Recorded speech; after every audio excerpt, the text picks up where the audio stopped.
In the poorest and most disadvantaged communities of Cambodia and other developing countries all across the world, children are always the most vulnerable. Many are trapped in a vicious cycle of poverty, with their parents working long hours just to earn enough to survive. Some children are forced to care for their younger siblings instead of going to school. Others must work at a very young age to support their families, earning money any way they can. Through no fault of their own, these precious children have become the least among us. Every day, they face the merciless reality of prostitution, child trafficking and drugs, and a future with little opportunity. By supporting Catholic Mission's appeal today, you can give life to the least of these through the gift of education and the chance for a new future, so they may feel blessed by the love of a merciful God. You are a brother of the King, and don't you know you're just the same as me? And I am the King of Kings, and what they do to you, they do to me. For 10 years, Sister Yuli Desakulia and the Daughters of Charity in Cambodia's capital city of Phnom Penh have been providing education and care to disadvantaged children through the safe and loving environment of the Lindalva Centre. Born into poverty herself, Sister Yuli learned the value of education early in life. Our parents would tell us, we have nothing to give you, it's only your education. And that's the only wealth that you can bring anywhere and nobody can steal it. Frustrated by not reaching the masses of children unable to physically attend their centre, the Daughters of Charity have initiated a truly innovative program. Their mobile tuk-tuk education project proactively goes out to the children of disadvantaged communities, freely giving an education they would otherwise never be able to have. It gives them education, it gives them good health, it makes them happy because they're able to play. Locally formed teachers operate the tuk-tuk and understand the community's culture and dialect.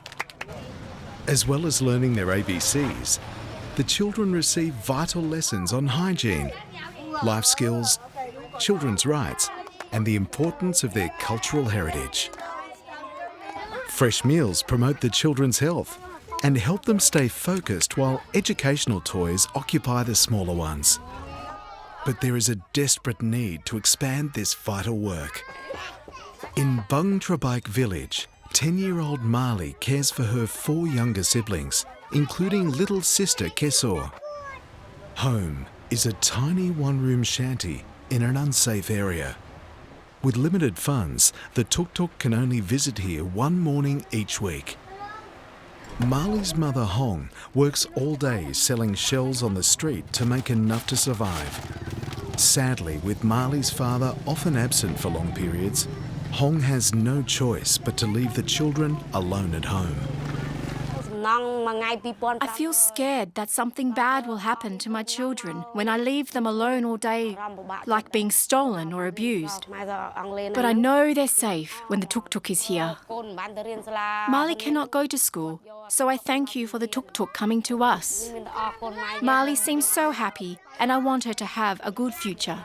I want to learn Khmer and English. I also like taking my sister to the tuk-tuk so she can learn.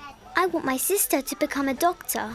If these children receive a good education, these children will become more free to decide for their own lives, to improve their own lives. These children will be freed from the poverty which their parents are experiencing now. In a country where only 2% of the population are Catholic, and following the horrors and trauma left by Pol Pot's Khmer Rouge regime, Sister Yuli and her staff understand the importance of gently building trust within the community. We show to them that we love them, and we show to them their value. We are the church, and we bring Christ to them. Hope begins to spark when I know you're in His eyes.